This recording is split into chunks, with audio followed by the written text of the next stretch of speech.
There's a beautiful book that I once read. It was a memoir called Saving Grace. It was written by Elizabeth Edwards, the wife of John Edwards. And you may remember that in the early 2000s, he was a vice president nominee. Their son, Wayne Edwards, was killed in a tragic car crash on a North Carolina highway.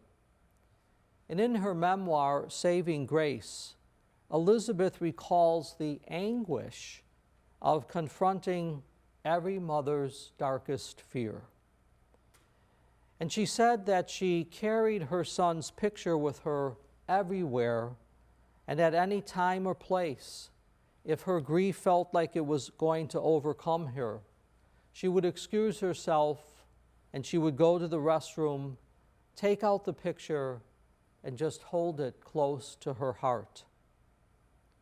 Now, when she was at public events and she would do that in the restroom, there were others that would also be in the restroom.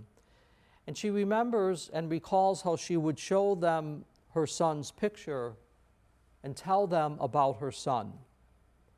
She said, you could imagine that many people felt awkward. She said you could just feel that awkwardness. And then she would tell them how much it meant that they just listened. And after she felt composed, she would return to whatever function she was at. And this is the interesting thing that I recall about her memoir and what she wrote in Saving Grace. She said what made this all work was the willingness to take a chance on the kindness and the decency of strangers. No one ever ran out of the restroom, she says. They always listened. Her memoir, Saving Grace, reminded me of today's scriptures about the challenge of being a prophet.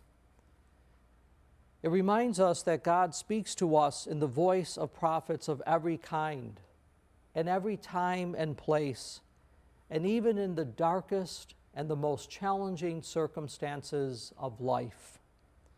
Without realizing it, those who took the time to listen to Elizabeth in her grieving, they became the prophets of compassion, generosity, consolation, and peace. In our gospel today, Jesus preaches that God's love extends to all, not just to the Jewish community. But his Nazareth hearers are not pleased with that message, and we hear that they actually run him out of town. Today, what I'd ask us to consider is how are we being challenged to be prophets in the circumstances in our lives today? How are we being called to be prophets that show through our love and our compassion and our care the dignity that each and every one of us possess as the children of God?